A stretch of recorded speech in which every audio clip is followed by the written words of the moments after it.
Kas yra patyčios? Patyčios tai yra, kai iš tavęs tyčiojasi ir iš ko nors kito. Patyčios tai yra, kaip tave ilgą laiką terorizuoja, visaip vadina, vengia, kitus žemina ir skaudina.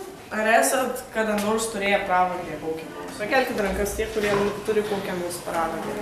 Nedaug. Kodėl vaikai tyčiojasi? Nes nori pasirodyti tenais kieti prieš kitus. Jie nori pasirodyti geresni už kitus, kad aš tą turiu, tu to neturi. Patyčios yra labai nedraugiškas elgesys.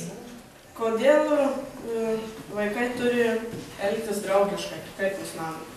Sutartų, kad darytų gerą pavyzdį kitiems, kad gerbtų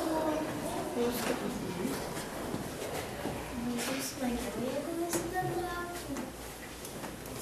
Kad būtų jauku, kad padėtų vienas kitam, kad aplinkoj būtų gera. Kaip reikia stabdyti patyčias, gal nežinau? Reikia tiesiog pasakyti suaugusiam. O kas pasakytų, kaip galėtumėte apginti savo klasioką? Kaip apgintumėte savo klasioką?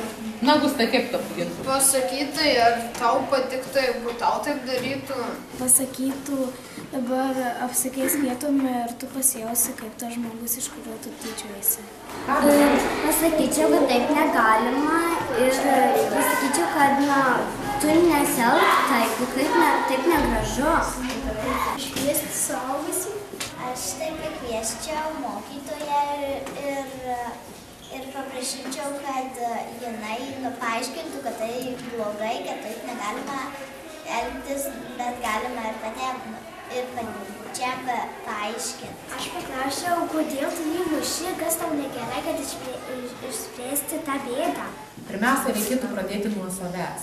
Nes dažniausiai, kada atsitinka dalykai, kada yra tyčiojimas ar kažkokie negeri dalykai, mes visada puolame kaltinti pirmiausia kitus. Pirmiausias darbas – pačiam būti geram, pačiam nesielgti taip. Tada manau, kad jeigu kiekvienas atsakingai tai žiūrėtume, manau, kad tų patyčių visiškai ir neliktų. Pirmiausia, galvoti apie kitą žmogų, o ne apie save.